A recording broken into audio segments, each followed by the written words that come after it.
They say family secrets have a way of surfacing, no matter how deep you bury them. For 23-year-old Maya Richardson, that truth would come wrapped in twisted metal, shattered glass, and a black box that recorded everything her family desperately wanted to hide. What started as an ordinary Tuesday evening would become the catalyst that tore apart everything she thought she knew about the people she loved most, and force her to choose between family loyalty and the truth that could send her own brother to prison. Before we jump back in, tell us where you're tuning in from, and if this story touches you, make sure you're subscribed, because tomorrow I've saved something extra special for you. Maya Richardson had always been the responsible one. At 23, she was the daughter her parents, Patricia and Michael Richardson, proudly introduced at church gatherings and family barbecues in their suburban Denver neighborhood. While her older brother Tyler seemed to drift through his 26 years with a series of dead-end jobs and questionable friends, Maya had graduated summa cum laude from Colorado State University with a degree in accounting and landed a position at Henderson Associates, a respected firm downtown. The Richardsons lived in Thornfield Heights, one of those picture-perfect middle-class neighborhoods where every lawn was meticulously maintained and every driveway hosted late-model cars that gleamed under the Colorado sun. Their two-story colonial house on Maple Street was Patricia's pride, complete with a wraparound porch she decorated with seasonal flowers, and Michael's perfectly organized garage workshop where he restored vintage motorcycles as a hobby. On the surface, they were the American dream personified. Michael worked as a senior project manager for a construction company, bringing home a steady six-figure income that afforded them their comfortable lifestyle. Patricia taught second grade at Thornfield Elementary, beloved by students and parents alike for her patient demeanor and creative lesson plans. They'd been married for 28 years, high school sweethearts who'd built their life together brick by brick, dream by dream. But beneath that polished exterior, cracks had been forming for years, centered around Tyler. Maya remembered when Tyler had been her hero. 5 years older, he'd taught her to ride a bike, defended her from neighborhood bullies, and always saved her the last piece of his Halloween candy. But something had shifted during his teenage years. The boy who once built elaborate blanket forts for her had become distant, angry, and increasingly reckless. Their parents had spent thousands on therapists, counselors, and even a brief stint at a behavioral modification program when Tyler was 17. Now, Tyler worked sporadically in construction, sometimes for their father's company, sometimes for whoever would hire him for day labor. He lived in the basement of their family home, an arrangement that was supposed to be temporary but had stretched into its third year. Maya often heard the tension in her parents' hushed conversations after dinner, whispered concerns about Tyler's drinking, his mounting debts, and the friends who showed up at odd hours with haunted eyes and nervous energy. Despite everything, Patricia and Michael presented a united front to the world. Family takes care of family, Patricia would say whenever Maya suggested that maybe Tyler needed tougher love. He's going through a rough patch, but he's our son. Michael, typically a man of fewer words, would simply nod and change the subject, but Maya caught the worry lines deepening around his eyes with each passing month. Maya's own life had been carefully constructed to avoid the chaos that seemed to follow Tyler. She lived in a modest one-bedroom apartment 15 minutes from the family home, close enough to help when needed, far enough to maintain her sanity. Her routine was predictable and comforting. Up at 6 a.m. for a run through the neighborhood park, coffee and toast while reviewing client files, 8 hours at Henderson Associates managing accounts for small businesses throughout the Denver metro area, then home to her quiet apartment where she'd video chat with her college friends who'd scattered across the country, or work on the novel she'd been writing in her spare time. Weekends typically included dinner with her parents, a tradition Patricia insisted upon, where they'd maintain the careful dance of avoiding topics that might set Tyler off if he bothered to join them. Maya had become expert at reading the room, steering conversations towards safe topics like Patricia's classroom stories or Michael's latest motorcycle project. She'd learned to recognize the signs when Tyler was having a particularly bad day: the sound of his bedroom door slamming, the music turned up too loud, or the telltale silence that meant he'd left the house without saying where he was going. The Tuesday that would change everything started like any other. Maya had spent the day reconciling quarterly reports for 3 different clients. Her desk at Henderson Associates neat and organized, despite the controlled chaos surrounding her coworkers' workspaces. She prided herself on efficiency and accuracy, traits that had earned her recognition from the firm's partners, and a promotion track that promised financial security and professional respect. Around 4 p.m., her phone buzzed with a text from her mother. "Tyler's car is in the shop again. Can you give him a ride to work tomorrow? Dad's already left for the Morrison project." Maya sighed, recognizing the familiar pattern. Tyler's 15-year-old Honda Civic was a constant source of problems, and family members were regularly recruited for transportation duty. She texted back her agreement, knowing that refusing would result in a guilt-inducing phone call about family responsibility and Christian charity. That evening, Maya stopped by her parents' house to coordinate the next day's logistics. She found Patricia in the kitchen preparing her famous beef stew while simultaneously grading papers from her second-grade class. The smell of garlic and herbs filled the air, and Maya felt the familiar comfort of home wrapping around her like a well-worn blanket. "Where's Tyler working tomorrow?" Maya asked, settling onto one of the bar stools at the kitchen island where she'd done homework throughout high school. Patricia's stirring motion paused almost imperceptibly. "Oh, he's got something lined up with Rodriguez Construction. They need extra hands for a demolition job on the north side." Her voice carried that slightly forced cheerfulness Maya had learned to recognize, the tone that meant there were details being omitted. Michael emerged from the garage, wiping his hands on an oil-stained rag. His work boots left muddy prints on Patricia's spotless kitchen floor, but after nearly 30 decades of marriage, she simply grabbed the mop without comment.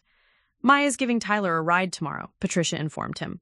Michael nodded, but Maya caught the brief exchange of looks between her parents, a wordless conversation she'd witnessed countless times but never fully understood. There were always undercurrents in this house, secrets shared between her parents that excluded both their children, though Maya suspected Tyler's situation generated most of their whispered conferences. "Is Tyler here?" Maya asked, though she already knew the answer. The house felt different when Tyler was home, charged with an energy that could shift from sullen silence to explosive anger without warning.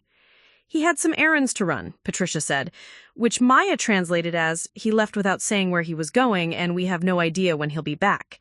This was Tyler's pattern, disappearing for hours or even days, then returning as if nothing had happened, expecting meals, laundry service, and transportation without explanation or apology.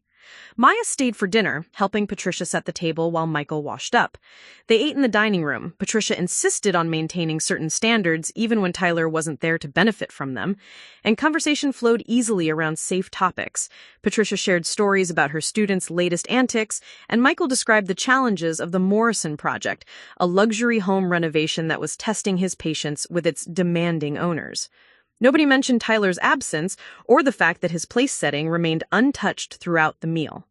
As Maya prepared to leave around 8 o'clock, Patricia walked her to the door with the expression Maya had learned to associate with maternal concern. "Sweetie, when you pick up Tyler tomorrow, just be patient with him, okay? He's been having a hard time lately." Maya paused with her hand on the doorknob. "What kind of hard time?" Patricia glanced back toward the kitchen where Michael was loading the dishwasher, then stepped closer to Maya. "He owes some money to the wrong people, nothing too serious," she added quickly, seeing Maya's expression change. "But he's stressed about it, and you know how he gets when he's stressed."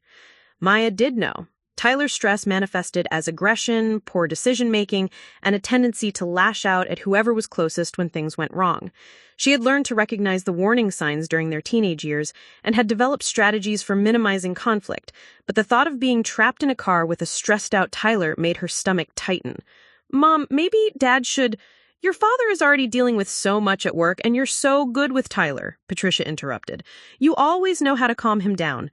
Maya wanted to argue that she shouldn't have to manage her adult brother's emotions, but the exhaustion in her mother's eyes stopped her.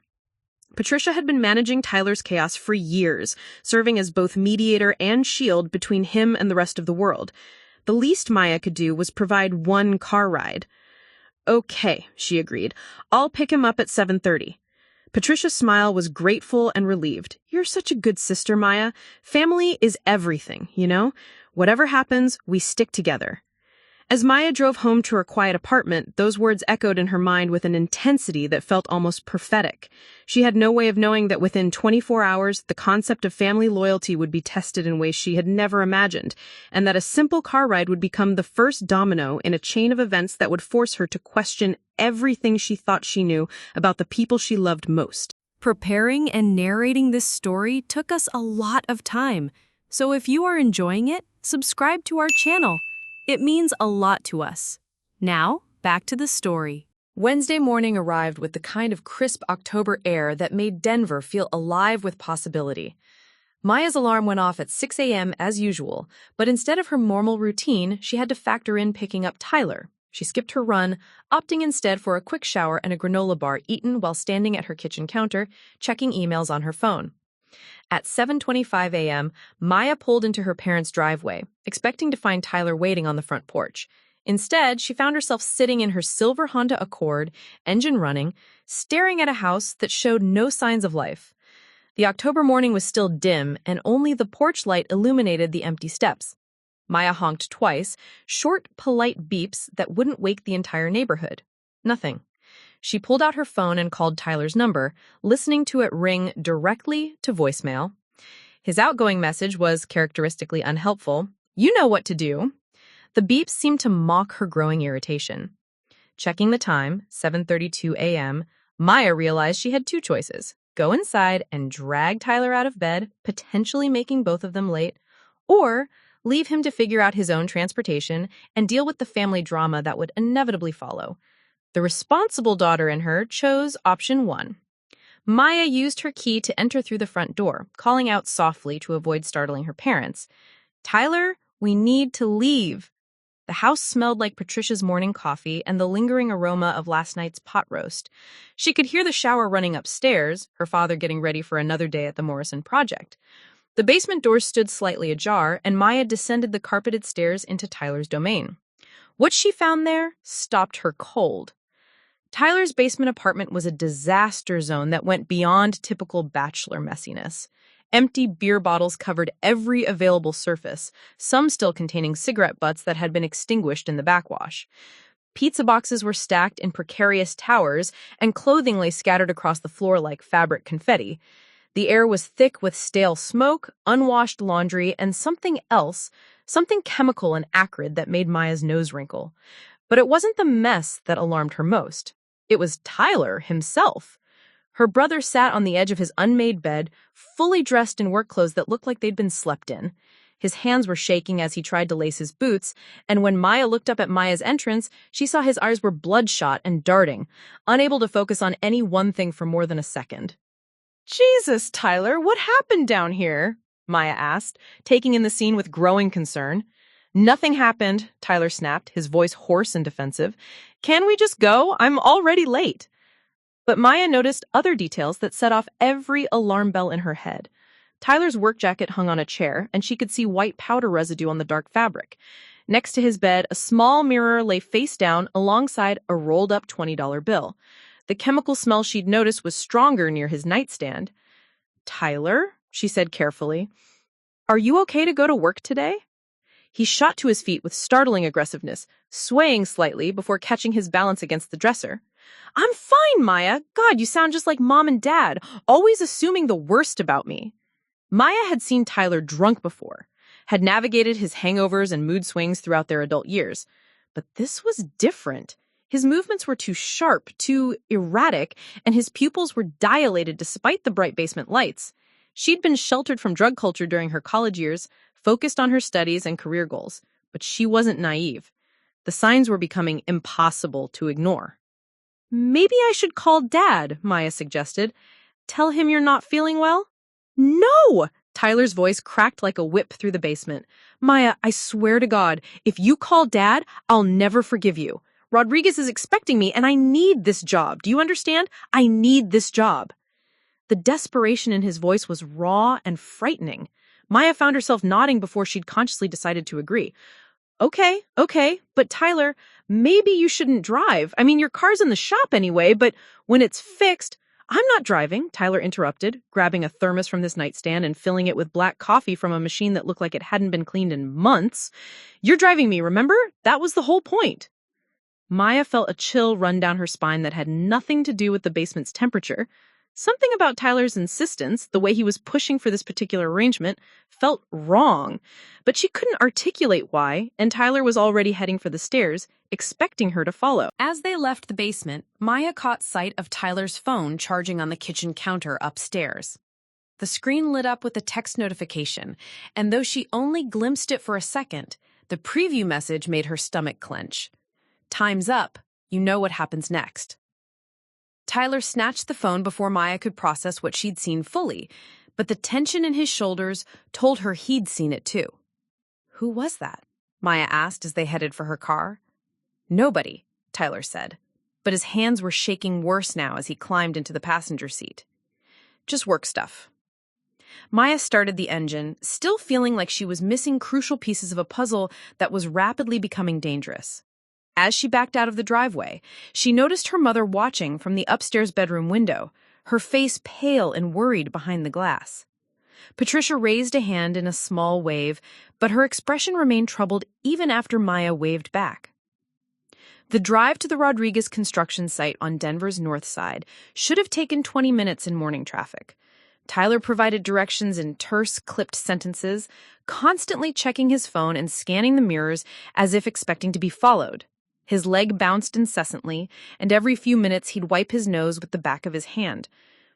"Tyler, are you sure you're okay?" Maya asked as they stopped at a red light on Federal Boulevard. "You seem really on edge." "I told you I'm fine," but his voice was thin and strained. "Maya, I need to ask you something, and I need you to promise you won't freak out." The light turned green, but Maya's attention was divided between the road and her brother's increasingly agitated state.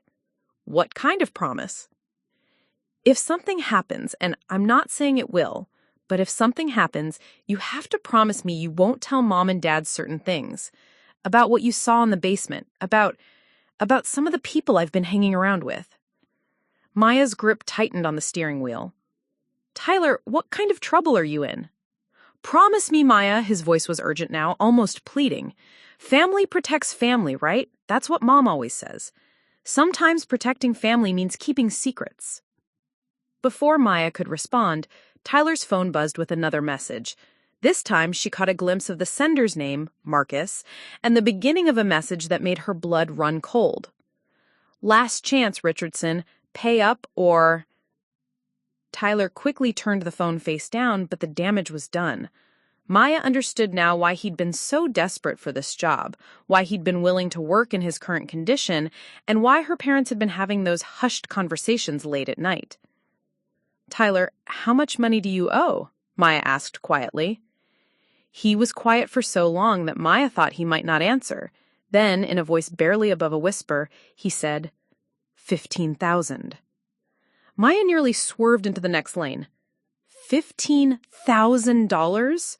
Tyler, how did you... "It started small," Tyler said, his words coming faster now as if a dam had burst. "Just poker games with some guys from work. Then Marcus introduced me to some other games, higher stakes. I thought I could win it back, Maya. I had a system. I was so sure I could win it back." Maya pulled into the Rodriguez construction parking lot, her mind reeling. $15,000 was more than she made in 4 months. It was a crushing debt for someone with Tyler's sporadic income, but more than that, the name Marcus and Tyler's obvious fear suggested this wasn't just about money anymore. "And if you don't pay?" Maya asked, though she dreaded the answer. Tyler's laugh was bitter and humorless. "You don't want to know what happens if I don't pay." As Tyler climbed out of the car, Maya noticed he left his thermos behind. The coffee was untouched, but his hands had finally stopped shaking. Whether that was from relief at reaching his destination or something else entirely, Maya couldn't tell. "Pick me up at 5?" Tyler asked, leaning down to the passenger window. Despite everything, he managed a smile that reminded Maya of the brother who used to save her Halloween candy. "And Maya, thanks for not asking too many questions." But as Maya watched Tyler walk toward the construction site, his shoulders hunched against more than just the October morning chill, She realized she had nothing but questions, and the growing certainty that the car ride that was supposed to be a simple favor had just become the first step into something far more dangerous than she had ever imagined. The catalyst had been set in motion, though Maya wouldn't understand the full implications until it was far too late to turn back. Maya spent the rest of Wednesday morning trying to focus on her work at Henderson Associates, but her mind kept drifting back to Tyler's bloodshot eyes and the threatening messages on his phone. By lunch, she'd made 3 calculation errors on the Morrison account. Ironically, the same project her father was managing, and her supervisor, Janet Williams, had noticed her distraction. "Maya, you seem a bit off today," Janet observed, settling into the chair across from Maya's desk with her usual directness. At 52, Janet had built her reputation on reading people as accurately as she read financial statements. "Everything all right at home?" Maya considered her options. Janet had become something of a mentor over the past 2 years, and her advice had helped Maya navigate several professional challenges. But family loyalty ran deep, and Tyler's desperate plea for secrecy still echoed in her mind. "Just some family stuff," Maya said finally. "Nothing I can't handle." Janet's expression suggested she wasn't entirely convinced, but she respected boundaries. "Well, if you need to take some personal time, just let me know. The Hendricks audit isn't due until Friday, so you've got some flexibility." After Janet left, Maya found herself staring at her computer screen without seeing the numbers. She pulled out her phone and, after several minutes of internal debate, typed a text to Tyler. "How's work going? Everything okay?" The response came back almost immediately. "Fine. Stop worrying." But Maya's worry only intensified when she realized Tyler's response had come from a number she didn't recognize. When she called his regular phone, it went straight to voicemail without ringing, a sign that it had either died or been turned off. During her lunch break, Maya drove to Thornfield Elementary School where her mother taught. She found Patricia in her classroom, sitting at her desk grading math worksheets, while soft classical music played in the background. The walls were covered with colorful student artwork and motivational posters, creating the warm, nurturing environment that had made Patricia a favorite among parents and administrators alike. "Maya, what a nice surprise," Patricia said, looking up from a worksheet covered in red ink corrections. "What brings you by?" Maya settled into one of the tiny student chairs, feeling ridiculous, but needing the conversation to feel casual. "I gave Tyler a ride to work this morning, like you asked." Patricia's smile faltered slightly. "Oh, good. How did he seem?" The careful way her mother phrased the question confirmed Maya's suspicions that Patricia knew more about Tyler's situation than she'd let on. "Mom, Tyler seemed really off, shaky, nervous, and his basement?" Maya paused, choosing her words carefully. "It looked like he'd been having a rough time." Patricia set down her red pen and folded her hands on the desk, a gesture Maya recognized from childhood. "Lectures. Maya, your brother is going through a difficult period. Your father and I are aware of the situation, and we're handling it as best we can." "What situation? Exactly," Maya pressed, because this morning Tyler seemed scared, really scared, and he made me promise not to tell you and Dad certain things, which suggests there are things you don't know. The color drained from Patricia's face. "What kind of things?" Maya found herself in an impossible position. Tyler had specifically asked her not to mention what she saw in the basement, but her mother's obvious worry suggested that keeping secrets might be making things worse, not better. "Mom, how much do you and Dad actually know about Tyler's problems?" Patricia stood and walked to the classroom door, checking the hallway before closing it softly. When she returned, her teacher mask had slipped, revealing the exhausted, frightened mother underneath. "We know about the gambling," Patricia admitted quietly. "Tyler came to us 6 months ago asking for money. Said he'd gotten in over his head with some poker games. Your father gave him $3,000 and made him promise to stop." Maya felt her heart sink. "Mom, Tyler told me he owes $15,000.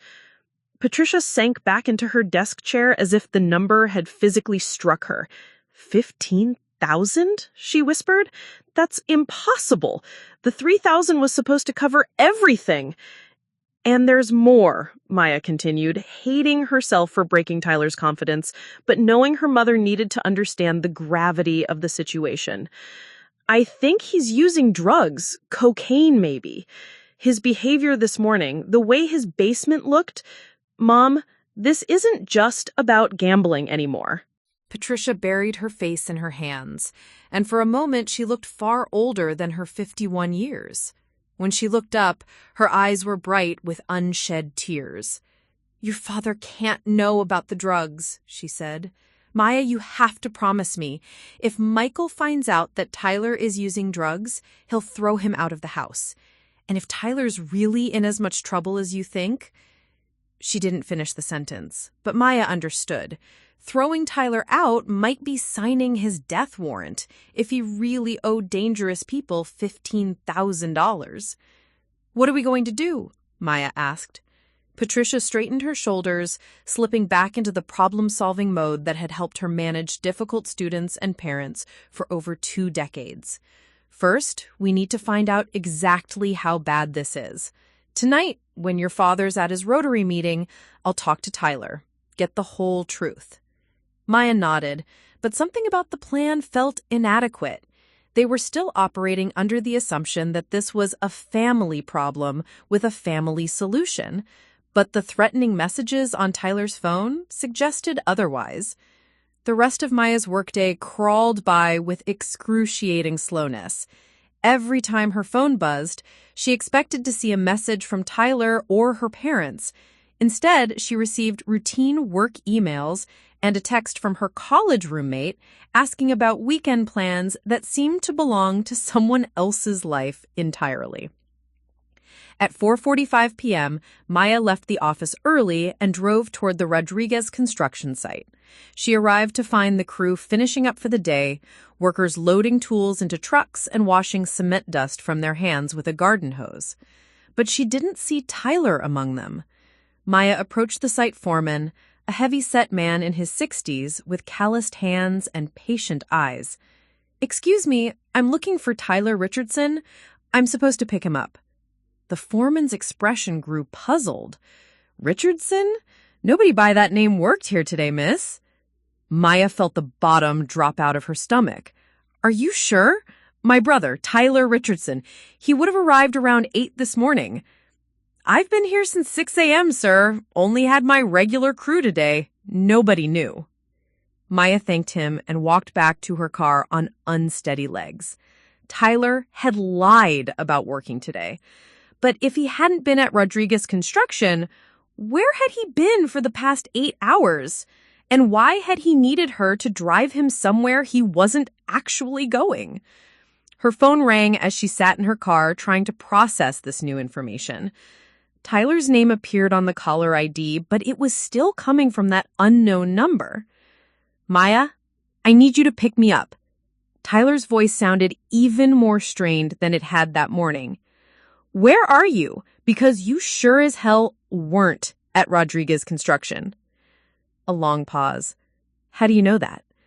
"I went to pick you up like we arranged, Tyler. The foreman said nobody named Richardson worked there today. So I'll ask again, where are you?" "Look, it's complicated. Can you just come get me? I'm at the Sinclair gas station on Colfax and Federal." And Maya, his voice dropped to almost a whisper, "Come alone. Don't tell Mom and Dad anything about this yet." Maya wanted to refuse, to demand explanations before she agreed to anything else. But the fear in Tyler's voice was genuine, and despite her anger at being lied to, he was still her brother. 20 minutes later, Maya pulled into the gas station parking lot. She spotted Tyler immediately, sitting on a concrete barrier near the edge of the property, looking smaller and more vulnerable than she'd seen him since they were children. His work clothes were dirty, but not with construction dust, with something else that looked suspiciously like dried blood. As Tyler approached her car, Maya noticed a bruise forming along his jawline and a cut on his knuckles that he was trying to hide. "What happened to you?" Maya demanded as he got into the passenger seat. Tyler buckled his seatbelt without meeting her eyes. "I met with Marcus and his friends, tried to work out a payment plan." Maya didn't need to ask how that meeting had gone. Tyler's appearance told the story clearly enough. "They gave me 2 weeks," Tyler continued.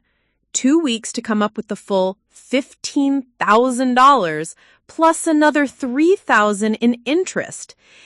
$18,000? Maya's voice cracked. "Tyler, where are you supposed to get $18,000 in 2 weeks?" Tyler finally looked at her, and Maya saw something in his eyes that terrified her more than his drug use or the threats from dangerous creditors. She saw calculation. "I have an idea," Tyler said quietly, "but I'm going to need your help. And Maya, after tonight, there's no going back. Once we do this, we're all in it together." As Maya drove her brother home through the darkening Denver streets, she realized that her simple car ride favor had evolved into something far more complex and dangerous. She was no longer just helping Tyler get to work. She was being drawn into a web of deception and desperation that would test every principle she had built her life around.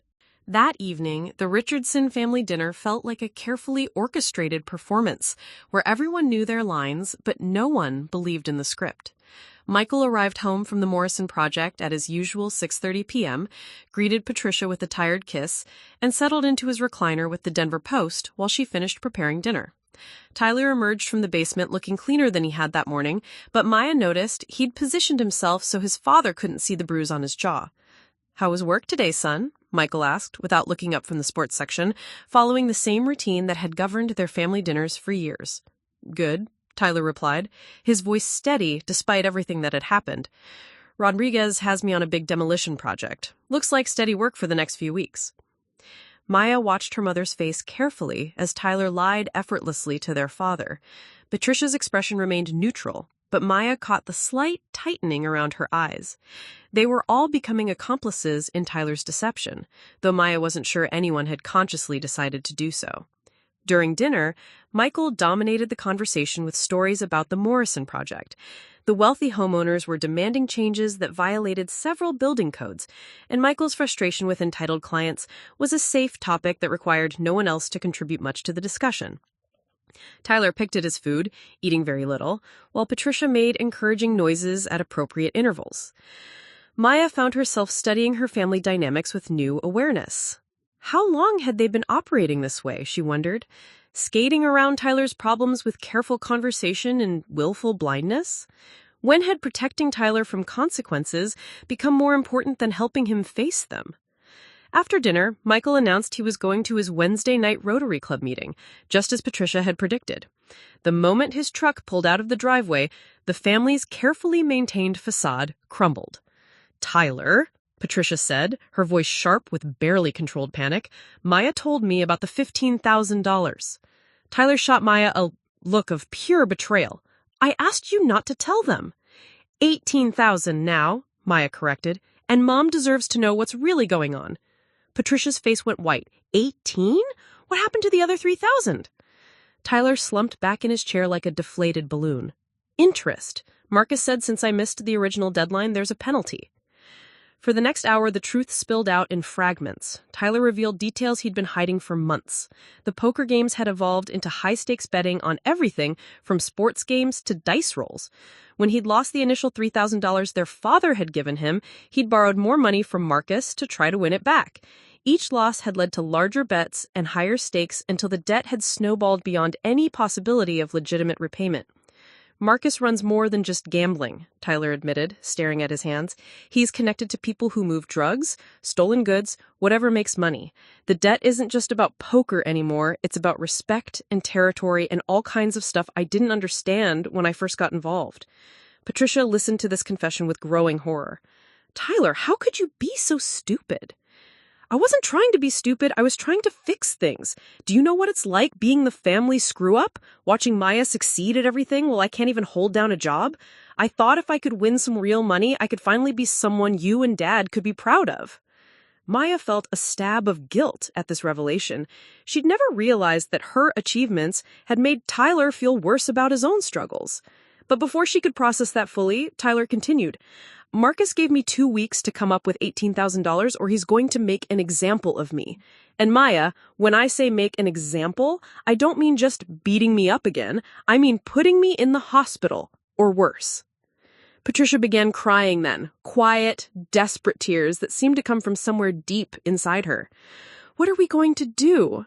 Your father and I don't have $18,000 in savings. The mortgage, your father's truck payment, my student loans for my master's degree. We live paycheck to paycheck like everyone else. This was news to Maya. She'd assumed her parents were more financially secure than that. Their house, their cars, Patricia's frequent shopping trips for classroom supplies she paid for out of her own pocket. It had all suggested a comfortable middle-class stability. Learning that they were struggling financially added another layer of complexity to Tyler's crisis. There is a way, Tyler said quietly, but it's risky, and I'll need both of you to help me. Maya and Patricia exchanged glances. What kind of help? Maya asked.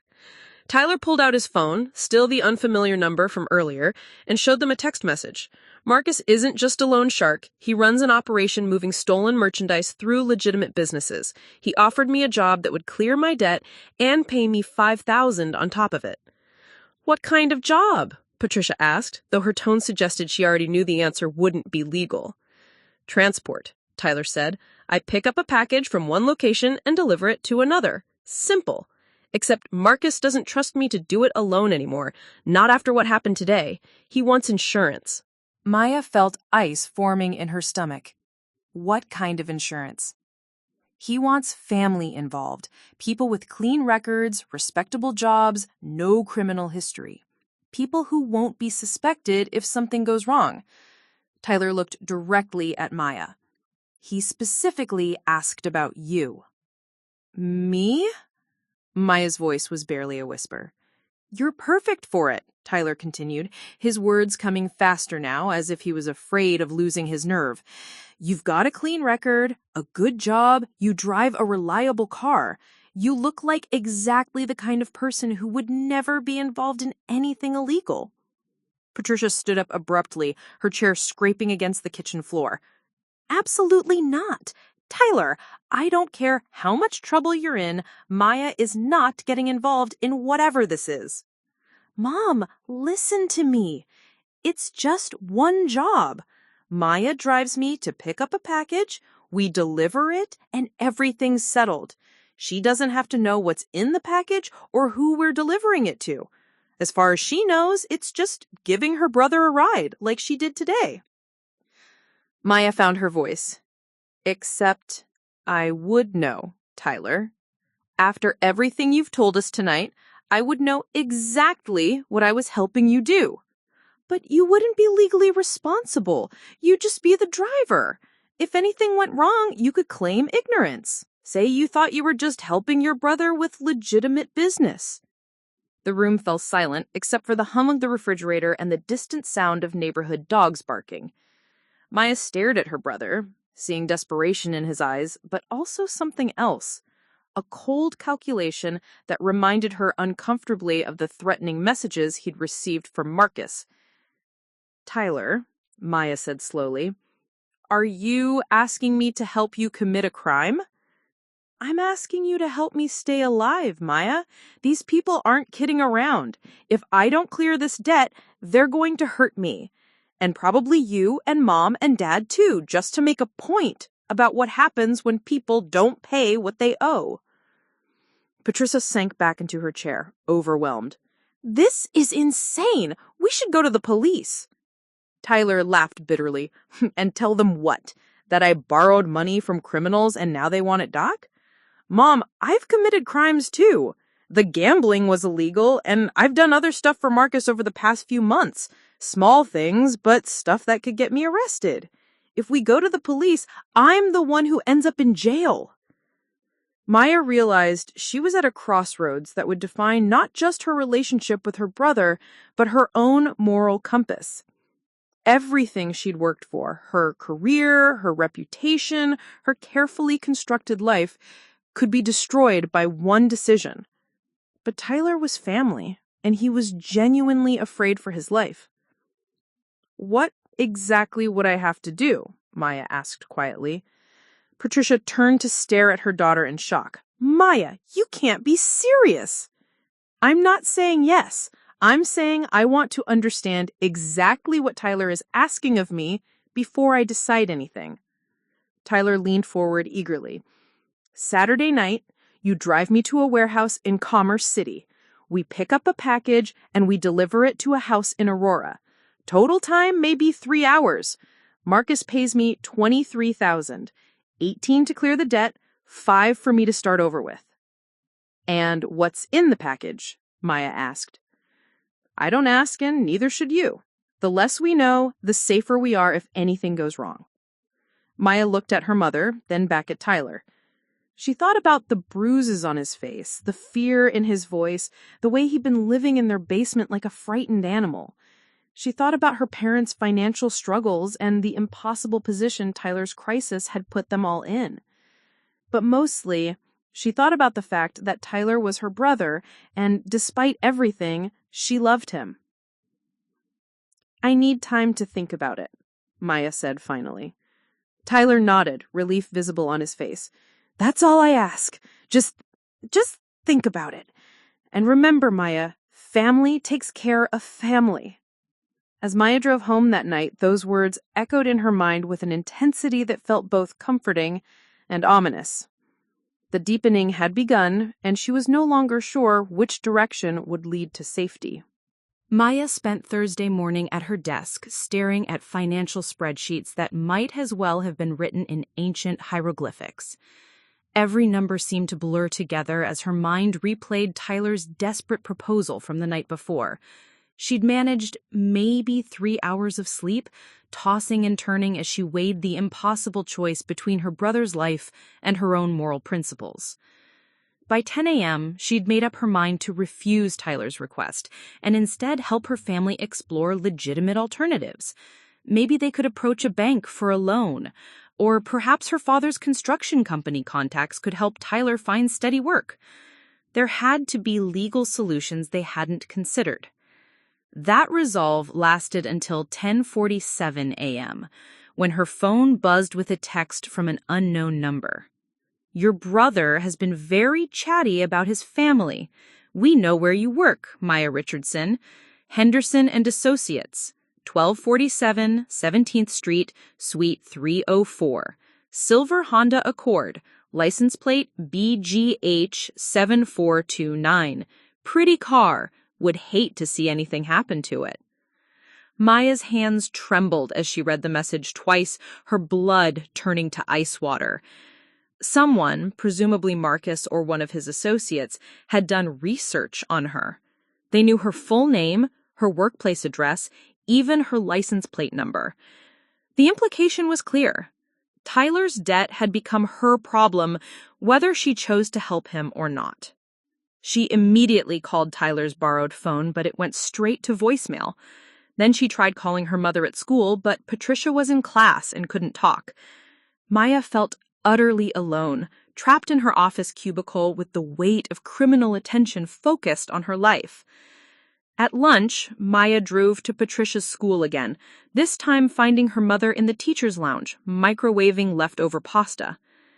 The moment Patricia saw Maya's face, she set aside her lunch and guided her to an empty classroom. "What's wrong? You look terrible." Maya showed her mother the threatening text message. Patricia read it twice, her face growing paler with each word. "They know where I work, Mom. They know my car, probably where I live. Tyler didn't just ask me to help him. He gave them information about me without my permission." Patricia sank into a student desk, suddenly looking far older than her 51 years. "Maya, I'm so sorry. I had no idea they would target you directly." "Did you know Tyler had given them information about our family?" Patricia's silence was answer enough. "Mom, what else haven't you told me?" Patricia looked toward the classroom door, then back at Maya with an expression of complete defeat. "Yesterday, after Tyler told us about the job offer, I called your father. Not about the details, just... I asked him if we had any way to get our hands on $18,000 quickly. Maya felt her stomach drop. What did he say? He asked why we needed that much money. I tried to make something up about home repairs, but... Your father's not stupid, Maya. He knows Tyler's been in trouble. He's known for months. This revelation hit Maya like a physical blow. Dad knows about Tyler's gambling? He's known since the beginning. The $3,000 he gave Tyler 6 months ago, your father borrowed that against his 401k retirement account. But Maya, there's more. Patricia's voice dropped to a whisper. Your father's been getting phone calls at work. Men asking about Tyler, asking about our family. His boss pulled him aside yesterday and told him that his personal problems started affecting the Morrison project, that they'd have to reconsider his employment. Maya felt the walls of her carefully ordered life crumbling around her. Not only was she being threatened, but Tyler's crisis was destroying her father's career as well. The Richardson family was being systematically dismantled by Tyler's choices. There's something else, Patricia continued. This morning I found this taped to our front door. She pulled a folded piece of paper from her purse. Maya unfolded it to find a photograph. A picture of her leaving Henderson and Associates the previous evening, clearly taken with a telephoto lens from across the street. On the back, someone had written, 18,000. Saturday night, no police. Maya stared at the photograph, feeling violated and terrified. These people had been watching her, documenting her movements, treating her like a criminal before she'd even made a decision about Tyler's proposal. Mom, we have to go to the police now, Maya said. This is stalking, intimidation, probably a dozen other felonies. But Patricia shook her head. Maya, your father already thought about that. He spoke to a police officer he knows through Rotary Club. Off the record, just asking hypothetically, what would happen if someone came forward about illegal gambling debts?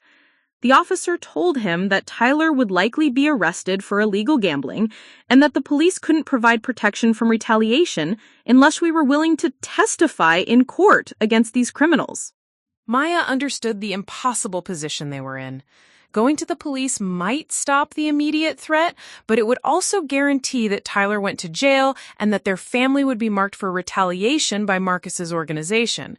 Not going to the police meant remaining at the mercy of criminals who had already demonstrated they were willing to threaten innocent family members. What does Dad want to do? Maya asked. Patricia's expression grew even more pained. He wants to take out a second mortgage on the house, use the money to pay Tyler's debt, and get these people out of our lives permanently. Maya did quick mental calculations. A second mortgage would saddle her parents with debt payments they couldn't afford on their current income. It would probably mean Patricia working through retirement, might mean selling the house they'd spent 20 years making into a home. Tyler's crisis would destroy their parents' financial security for decades to come. That's not fair to you and Dad, Maya said firmly. Tyler made these choices. He should be the one to face the consequences, not you. Patricia laughed bitterly. Fair? Maya, nothing about this is fair. But what's the alternative? Let these criminals hurt Tyler? Let them hurt you? Your father and I decided years ago that our children's safety was more important than our financial comfort. Maya felt a surge of anger at Tyler's selfishness, but also a deep sadness for her parents' impossible situation. They were good people being punished for loving their son unconditionally. Her phone buzzed with another message. Decision time approaches, Maya. Tyler says you're the responsible one in the family. Time to prove it. As Maya showed the message to her mother, she realized that the criminals weren't just threatening her, they were manipulating her by appealing to her identity as the family problem solver. They understood exactly how to pressure her into compliance. I need to talk to Tyler, right now. They found Tyler at home, sitting in the living room with their father. Michael looked like he'd aged 10 years overnight, his usually confident demeanor replaced by defeated exhaustion. When Maya and Patricia entered, both men looked up with expressions of desperate hope. Maya, Michael said, standing to embrace his daughter, I'm sorry you got dragged into this. This should never have become your problem. Dad, Tyler gave these people information about me without asking. They've been following me, photographing me at work. They know where I live. Maya's voice was steady but cold. Tyler, you didn't just ask for my help. You made me a target. Tyler couldn't meet her eyes. I didn't think they would go after you directly. Marcus said he just wanted to know that I had family support, people who wouldn't let me disappear if things went wrong. So you gave him my personal information? Maya, I was scared, Tyler said, finally looking up. When someone like Marcus asks questions about your family, you don't get to say no.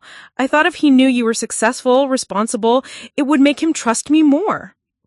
Michael spoke up then, his voice heavy with exhaustion. Maya, I've talked to the bank about a second mortgage. We can get the money to pay these people off. It'll be tight for your mother and me for the next 20 years, but we can do it.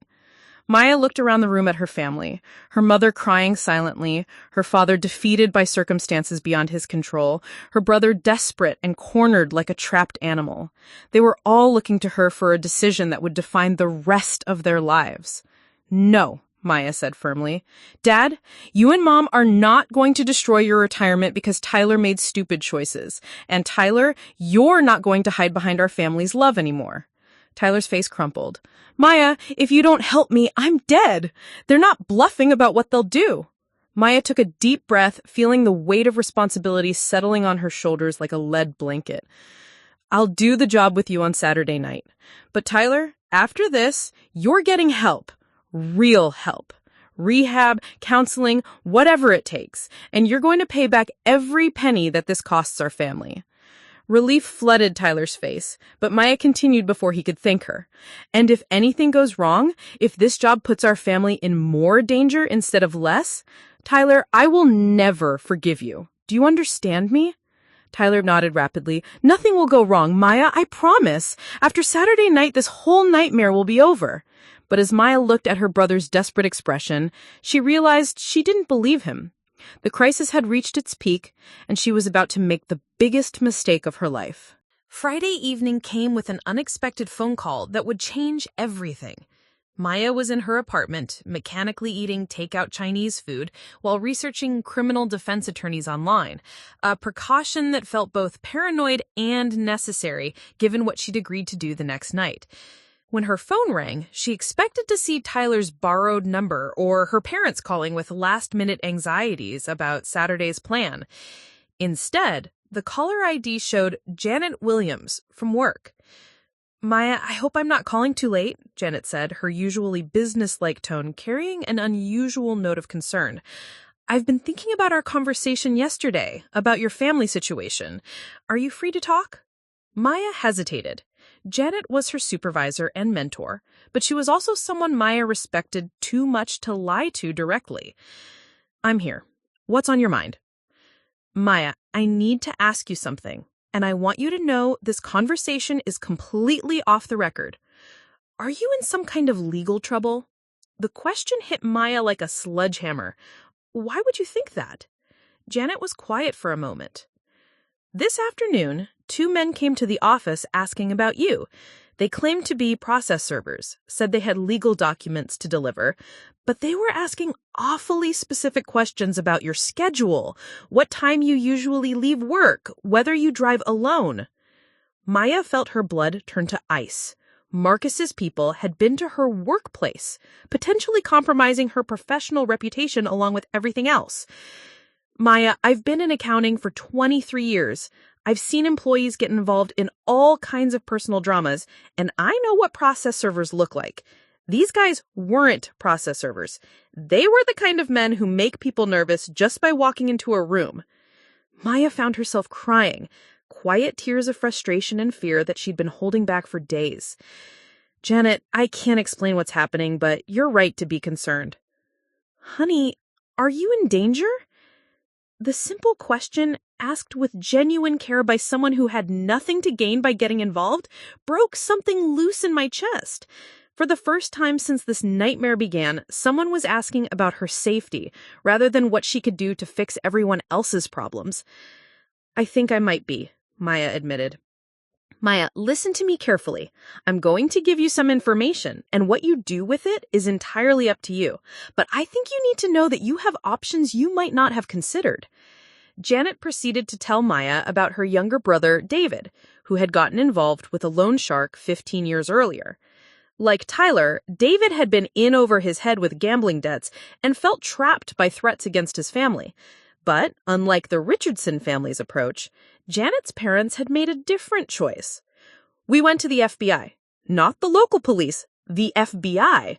They have a whole division that deals with organized crime and racketeering. My brother was scared to death about testifying, but the agents explained something important. These criminal organizations rely on fear and secrecy to operate. Once you shine a light on them, document their methods, record their threats, they become much less powerful. Maya listened with growing amazement as Janet described how the FBI had worked with her brother to build a case against the loan shark operation. David had worn recording devices to meetings, documented threats, helped gather evidence that eventually led to multiple arrests and convictions. David didn't go to jail? Maya asked. Cooperation was part of his deal, Janet explained. He testified against the people who had threatened our family, and in exchange, he received immunity from prosecution for the illegal gambling. Maya, the key thing is this. Federal authorities understand that these criminal organizations deliberately target family members to prevent people from seeking help. They're prepared to offer protection to entire families, not just the person who's directly involved. Maya held something shifting inside her chest, a loosening of the trapped, desperate feeling that had been suffocating her for days. Janet, why are you telling me this? Because you're a good person who's gotten caught up in something that isn't your fault, and because I suspect you're about to make a decision that you'll regret for the rest of your life.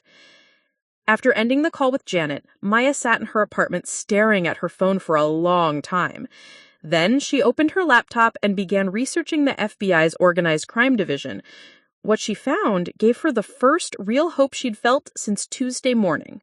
The FBI's website described exactly the kind of operation Marcus was running. Illegal gambling that evolved into money laundering, stolen goods, and intimidation of family members. More importantly, the site contained victim assistance information and a phone number for reporting organized crime activities. Maya looked at the clock, 9:47 p.m. on Friday night. In less than 24 hours, she was supposed to climb into her car with Tyler and transport illegal goods for dangerous criminals. But now she had information that could change everything. She called Tyler's borrowed phone. He answered on the first ring, sounding wired and anxious. "Maya, thank God, I was worried you might change your mind. Marcus wants to meet with you tonight, go over the route and timing for tomorrow." "Tyler, I need you to listen to me very carefully. I've been talking to someone who knows about situations like this. There's another way out." Tyler's voice immediately became defensive. "What other way? Maya, we've been through this. The police can't help us." Maya took a deep breath. "The FBI can help us, Tyler. They have programs specifically designed for situations like ours. They can offer you immunity from prosecution in exchange for cooperation in building a case against Marcus's organization." The silence on the other end of the phone stretched so long that Maya wondered if the call had dropped. "Tyler, are you there?" "Maya, you don't understand," Tyler said finally, his voice hollow. "It's too late for that." "What do you mean too late?" Another long pause. "I didn't tell you everything about the job tomorrow night. Marcus doesn't just want you to drive. He wants you to meet his suppliers, see their faces, learn details about how his operation works. Once you do that, you become a liability if you ever try to go to the authorities." Maya felt like she was falling down an elevator shaft. "You mean this job is designed to make me complicit in their crimes?" "Maya, I'm sorry. I should have told you, but I knew you wouldn't agree if you understood the full situation. Marcus wants insurance that our family will never cooperate with law enforcement. Once you're involved in transporting stolen goods, once you've met his suppliers, you can't testify against him without implicating yourself. Maya ended the call without another word. Tyler immediately called back, but she let it go to voicemail. He called again and again, leaving increasingly desperate messages begging her to listen to his explanations. But Maya was no longer listening to Tyler. Instead, she was looking up the Denver FBI field office phone number and realizing that her brother had been planning to destroy her life as thoroughly as he'd destroyed his own. At 10:23 p.m. on Friday night, Maya Richardson called the FBI. The agent who answered connected her to Special Agent Sarah Chen, who specialized in organized crime cases. Agent Chen listened to Maya's story with professional calm, asking clarifying questions and taking detailed notes. When Maya finished explaining the situation, Agent Chen's response was both reassuring and terrifying.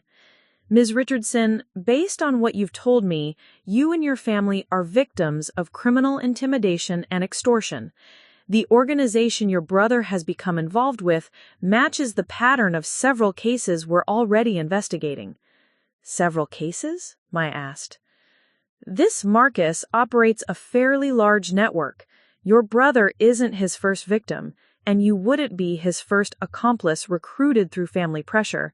Ms. Richardson, I need to ask you directly, are you planning to participate in this transport job tomorrow night? Maya realized she was at the final moment of choice, the last opportunity to step back from the edge Tyler had led her toward.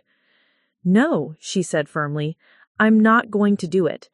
But Agent Chen, I'm scared about what happens to my family if I don't. Ms. Richardson, I want you to listen to me very carefully. We can protect your family, but we need your cooperation to build a case that will shut down this entire operation. Are you willing to work with us? Maya looked around her quiet apartment, at her bookshelves filled with accounting texts and novels, at her desk where she worked on her own writing, at the life she'd built through her own choices and hard work. Then she thought about Tyler's plan to drag her into criminal activity that would destroy everything she'd worked for. Yes, Maya said, I'll work with you. But I need to know, can you guarantee my family's safety? Agent Chen's answer would determine whether Saturday night brought Maya's salvation or destruction. Ms. Richardson, nothing in law enforcement is guaranteed, but I can promise you this. We're very good at what we do, and we don't abandon people who help us. Your family will be safer working with us than they would be trying to handle this on their own. As Maya began providing Agent Chen with detailed information about Marcus's organization, she realized that the breakthrough she'd been searching for hadn't come from finding a way to help Tyler avoid consequences. It had come from finding the courage to stop enabling his destructive choices. The real breakthrough was discovering that she deserved protection too. Saturday morning arrived with Maya's phone ringing at 6 a.m. Agent Chen's voice was crisp and professional despite the early hour. Miss Richardson, we need to move quickly. Our surveillance team observed unusual activity around your parents' house last night. We believe Marcus's organization is escalating their pressure tactics because they suspect something has changed. Maya sat up in bed, instantly alert. What kind of activity? 2 vehicles made multiple passes by your family home between midnight and 4 a.m. We also intercepted cell phone communications indicating that Tyler missed a scheduled check-in call with Marcus last night. They're getting nervous. Maya's heart sank. After her conversation with Agent Chen, she turned off her phone to avoid Tyler's increasingly frantic calls. She hadn't considered that his handlers might interpret his silence as a sign that the Richardson family was planning to back out of tonight's operation. Agent Chen, are my parents in immediate danger? We don't believe so, but the situation is fluid. Miss Richardson, I need you to understand something. We were hoping to have more time to build our case, but events are moving faster than we anticipated. We need to accelerate our timeline. Agent Chen explained that the FBI had been investigating Marcus's network for 8 months as part of a larger organized crime task force. Tyler wasn't their first informant. They'd already turned 3 other people who'd been coerced into working for the organization. But Maya's case was different because she'd contacted them before becoming directly involved in criminal activity. Here's what we need from you today. Tyler is going to expect you to participate in tonight's operation. Instead of refusing outright, we want you to appear to cooperate while wearing recording equipment. We need evidence of Marcus personally directing criminal activity. Maya felt her carefully rebuilt confidence crumble. You want me to actually meet with these people? Under controlled circumstances, with extensive backup. Miss Richardson, I understand this is frightening, but this may be our best opportunity to gather the evidence we need to arrest the entire organization. If we miss this chance, Marcus will likely disappear and your family will remain under threat indefinitely. The FBI's plan was complex and terrifying. Maya would meet with Tyler as scheduled, wearing a wire to record their conversations. She would drive him to the warehouse in Commerce City, where FBI agents would be positioned to observe and record Marcus's operation. If everything went according to plan, arrests would be made before any illegal goods actually changed hands. What if everything doesn't go according to plan? Maya asked. Agent Chen's honesty was both reassuring and alarming. Miss Richardson, there are risks involved, but the alternative is allowing your family to remain at the mercy of career criminals who have no intention of honoring their agreements. People like Marcus don't release families from debt. They use them as permanent sources of income and control. At 9 a.m., Maya met with the technical team in a downtown Denver parking garage. The recording equipment was smaller than she had expected, a device about the size of a quarter that attached to her bra strap and was virtually undetectable under clothing. Agent Chen walked her through hand signals she could use to alert the surveillance team if she felt threatened. Remember, Miss Richardson, your safety is our primary concern. At any point you feel genuinely endangered, use the distress signal and we'll intervene immediately. At 11 a.m., Maya finally returned Tyler's calls. He answered before the first ring finished. Maya, Jesus Christ, I've been trying to reach you all night. Where have you been? I had my phone off, Maya said, sticking to the story Agent Chen had coached her on. I needed time to think about everything. And? Tyler's voice was tight with anxiety. I'm still in, Tyler, but I want to get this over with as quickly as possible. The relief in Tyler's voice was palpable. Thank God, Maya. I was so scared you changed your mind. Marcus has been calling me every hour asking if you're still committed. They arranged to meet at their parents' house at 4 p.m. to finalize the evening's logistics. Maya spent the intervening hours trying to act normal while FBI agents positioned surveillance equipment around her family's neighborhood. Every time she looked out her apartment window, she wondered if the people she saw were undercover agents or Marcus's watchers. At 3:45 p.m., Maya arrived at her childhood home to find the atmosphere charged with desperate tension. Patricia was cleaning the kitchen with manic intensity, scrubbing counters that were already spotless.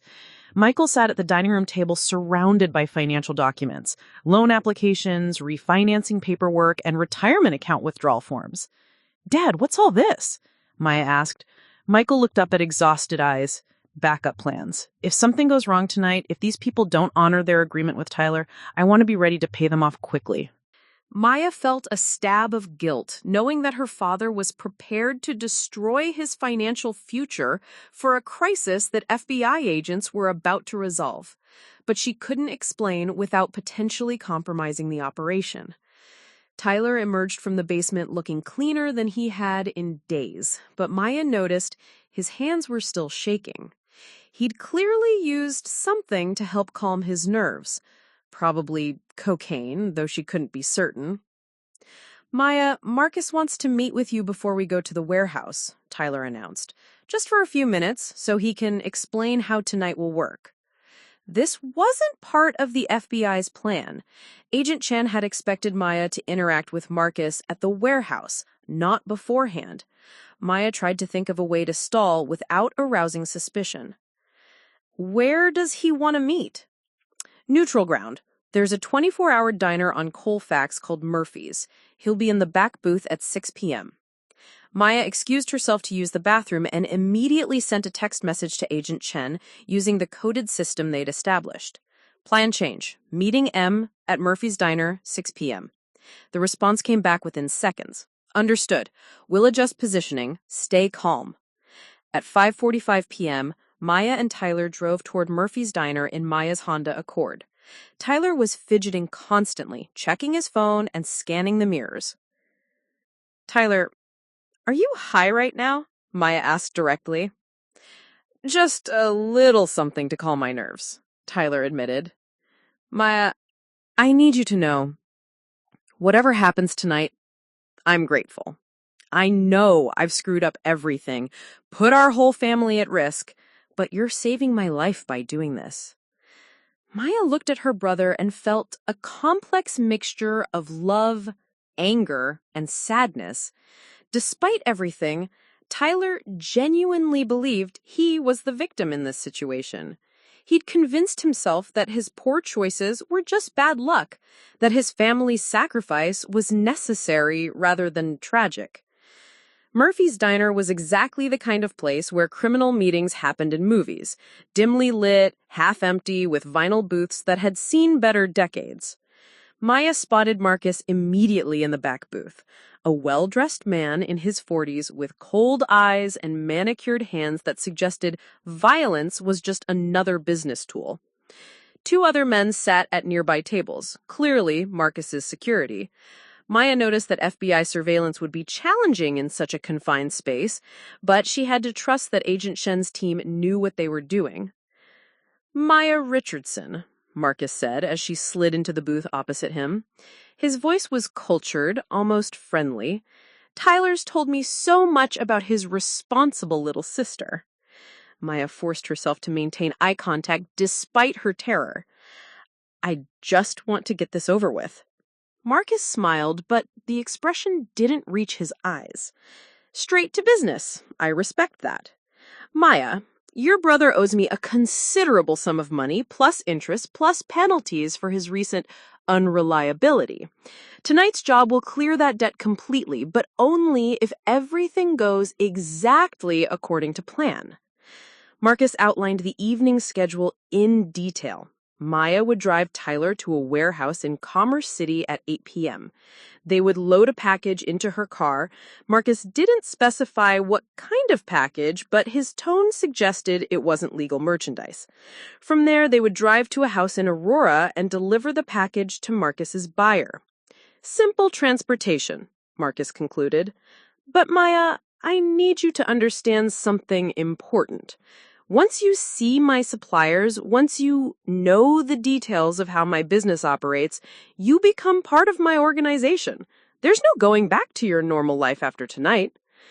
Maya felt the recording device against her ribs and hoped it was capturing every word of Marcus's implicit threat. "What happens if something goes wrong?" Maya asked. Marcus's smile became genuinely predatory. "Nothing will go wrong, Maya, because if it does, your entire family will pay the price. Your parents' house, your father's job, your mother's safety, everything depends on tonight going smoothly." As Marcus continued outlining consequences for betrayal or failure, Maya realized that Agent Chen had been right. This wasn't just about Tyler's debt anymore.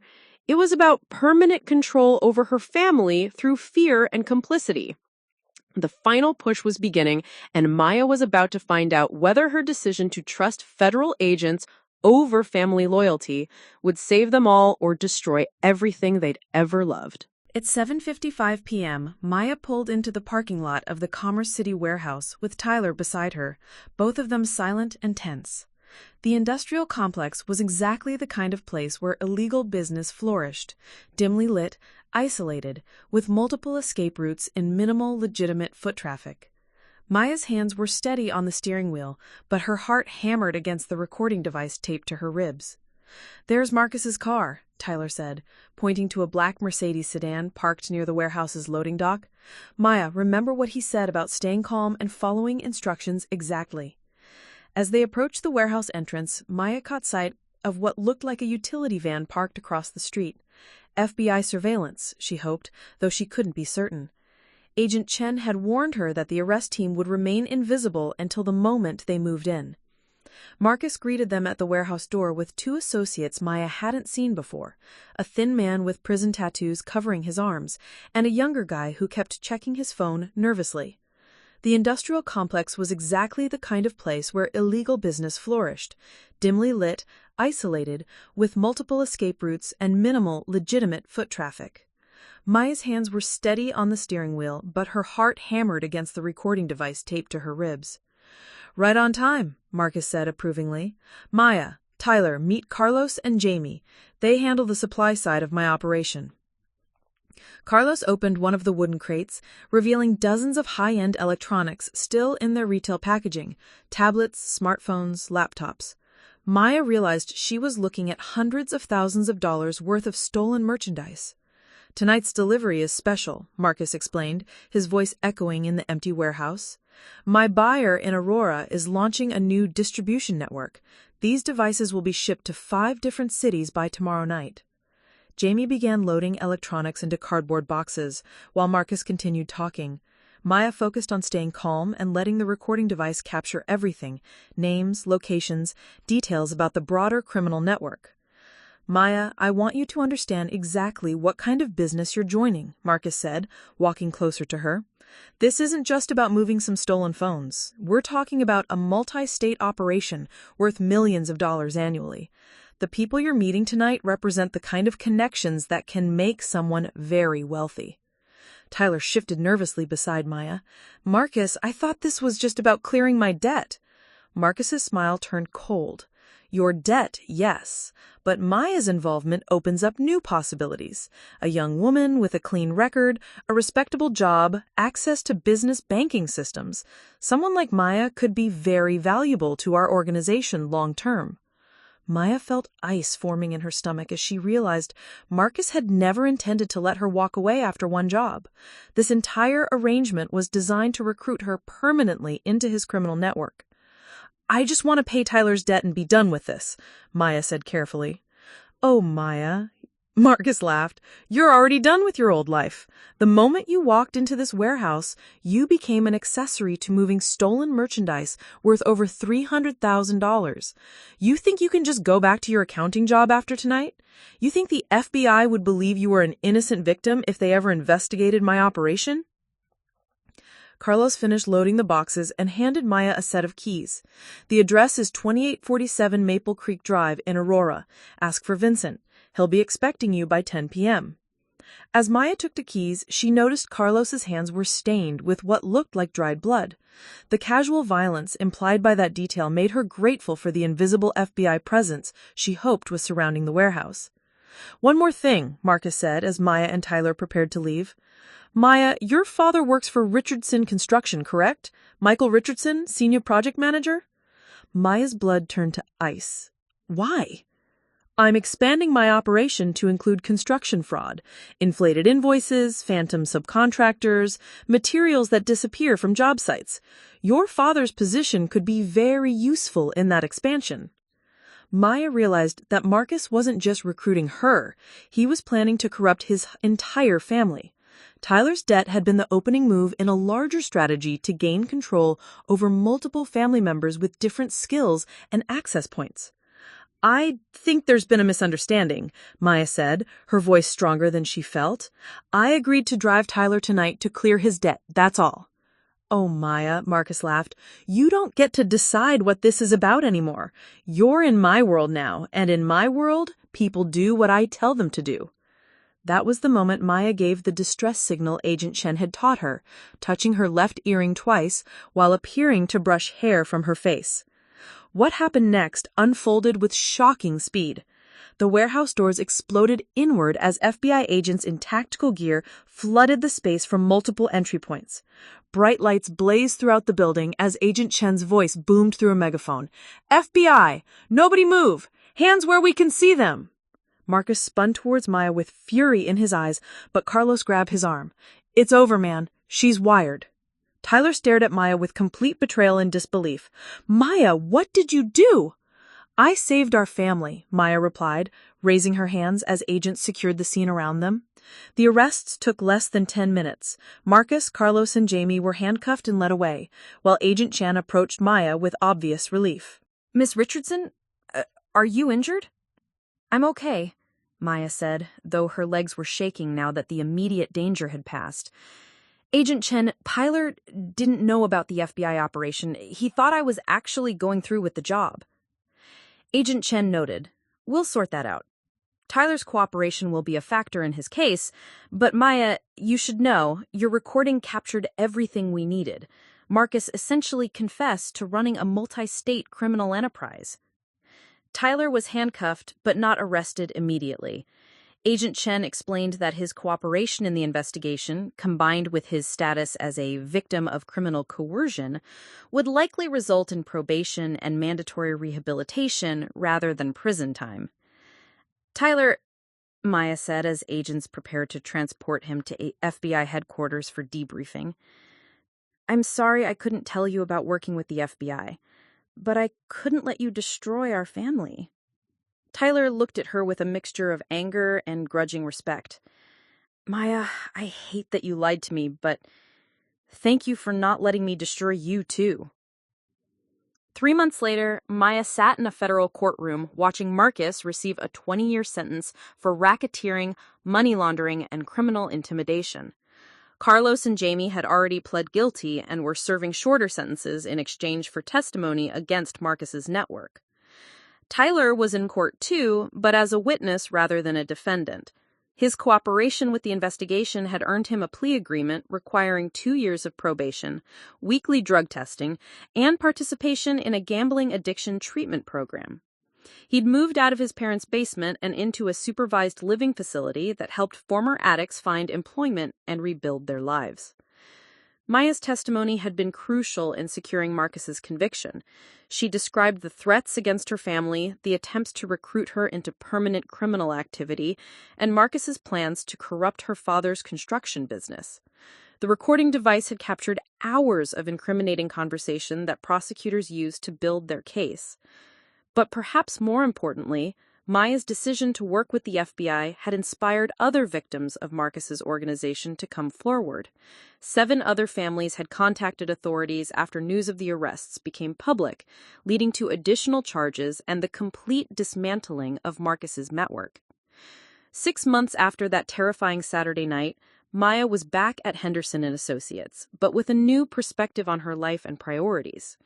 Janet Williams had been promoted to regional manager and had offered Maya a position leading the firm's new forensic accounting division, a role that would involve working with law enforcement to investigate financial crimes. "It's perfect for you," Janet had said. "You understand both the legitimate business world and how criminals try to exploit it."